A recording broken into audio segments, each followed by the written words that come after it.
어젯밤 미국 시장에 그야말로 한바탕 폭풍이 몰아쳤습니다. 바로 지정학적 리스크 때문이었는데요. 중동 지역의 긴장감이 높아지면서 투자 심리가 순식간에 얼어붙었습니다. 오늘 리포트에서는 시장을 뒤흔든 이 약세 흐름의 원인이 뭔지, 그리고 그 속에서 우리는 뭘 봐야 하는지 아주 깊숙이 파고 들어보겠습니다.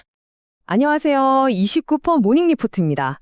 자, 그럼 바로 오늘의 시장 분석 힘차게 시작해 보겠습니다. 자, 오늘 우리가 살펴볼 내용은요. 먼저 시장 전체를 덮친 충격이 뭐였는지 큰 그림부터 보고 그 핵심 원인으로 지목되는 에너지와 인플레이션 문제를 짚어볼 겁니다. 그리고 이런 혼란 속에서 어떤 업종은 웃고 어떤 업종은 울었는지 섹터별 성적표를 열어보고요. 주요 자산들의 움직임까지 확인한 다음에 이 모든 걸 종합해서 그래서 우리는 어떻게 해야 하는가에 대한 전략까지 깔끔하게 정리해드리겠습니다. 자, 그럼 첫 번째 순서 시장 요약입니다. 어제 뉴욕 증시는 그야말로 파란불 일색이었죠. 시장을 이렇게 짓누른 가장 큰 배경에는 바로 중동발 지정학적 리스크가 있었습니다. 핵심은 이거였습니다. 미국하고 이란 사이의 갈등이 혹시라도 중동 전체로 번지는 거 아니냐 하는 공포감. 이 공포감이 시장을 그냥 덮어버린 거죠. 그러다 보니까 투자자들이 일단 위험한 건 피하고 보자 하면서 주식을 팔기 시작했고 이게 시장 전반의 하락으로 이어진 겁니다. 아니 그럼 도대체 뭐가 시장을 이렇게까지 흔들었을까요? 그 구체적인 원인을 들여다보면 바로 에너지 그리고 인플레이션이라는 두 가지 키워드가 나옵니다. 이 두 가지가 어떻게 서로 맞물려서 연쇄 반응을 일으켰는지 지금부터 자세히 살펴보겠습니다. 자, 이 악재들이 어떻게 도미노처럼 쓰러졌는지 한번 볼까요? 시작은 중동 분쟁 격화였습니다. 이러니까 바로 에너지 공급에 차질이 생길 수 있다는 우려가 나오면서 유가가 급등했죠. 근데 문제는 유가가 오르면 모든 물가가 따라 오르잖아요. 그러니까 시장에서는 이거 겨우 잡아놨던 인플레이션 다시 살아나는 거 아니야? 하는 공포가 확산된 겁니다. 인플레이션 우려가 커지니 당연히 연준이 금리를 생각보다 빨리 내리지 못할 거라는 불확실성으로 이어졌고요. 여기에 불안감을 느낀 글로벌 자금이 가장 안전한 달러로 몰리면서 원달러 환율까지 치솟는 그야말로 악재의 연속이었던 거죠. 유가 움직임이 시장의 불안감을 아주 적나라하게 보여줬습니다. 국제 유가의 기준이 되는 브렌트유가 장중에 배럴당 80달러를 넘어섰어요. 이 80달러라는 게 그냥 숫자가 아니죠. 심리적으로 굉장히 중요한 저항선인데 이걸 그냥 훌쩍 넘어버렸다는 건 그만큼 에너지 공급망에 대한 시장의 공포가 크다는 걸 보여주는 명백한 증거입니다. 와, 환율은 정말 충격적이었습니다. 원달러 환율이 장중에 1,500원을 뚫어버렸는데요. 여러분, 이게 금융위기 이후 처음 있는 일입니다.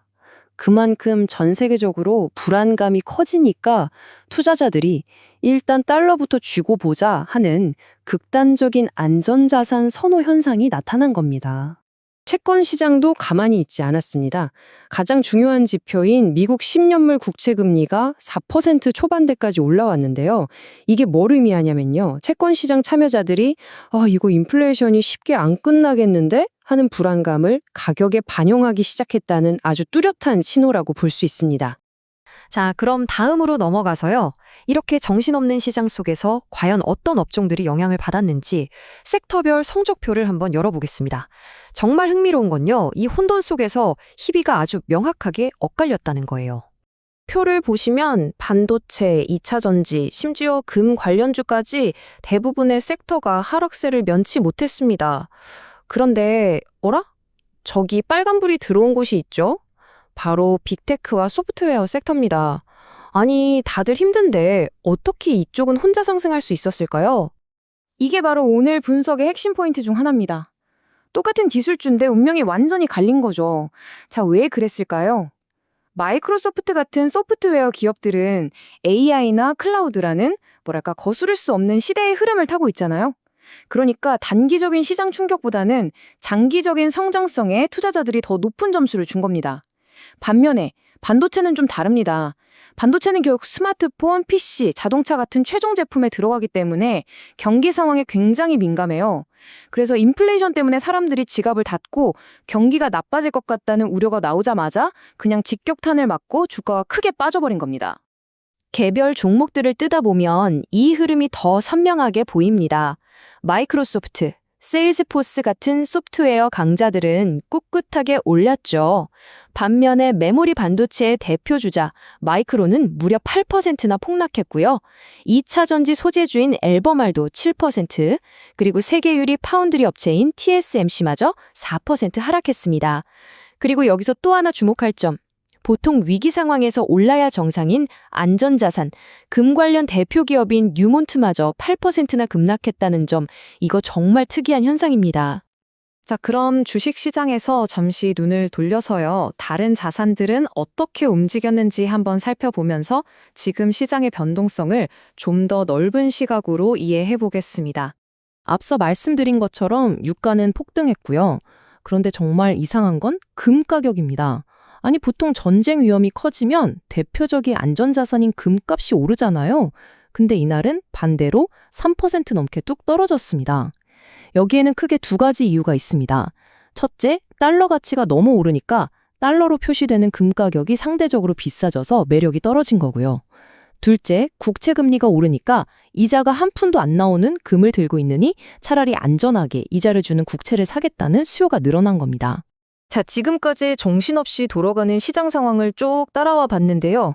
그래서 이 복잡한 상황 속에서 우리는 어떻게 해야 할까요? 이제 가장 중요한 결론, 바로 전략에 대한 이야기를 해보겠습니다. 결론은 이겁니다. 지금 시장은 지정학적 리스크와 유가라는 예측하기 힘든 두 가지 변수가 모든 걸 좌우하고 있습니다. 이렇게 안개 속 장세에서는 경기에 따라 실적이 크게 흔들리는 반도체 같은 자산보다는 AI나 클라우드처럼 구조적인 성장 스토리가 확실하고 실적도 탄탄하게 받쳐주는 소프트웨어 기업 중심으로 포트폴리오를 짜는 것이 훨씬 안정적인 전략이 될 수 있다는 분석입니다. 오늘 리포트를 통해 시장을 읽는 중요한 키워드들을 짚어봤습니다. 마지막으로 여러분 스스로에게 한번 질문을 던져보셨으면 좋겠습니다.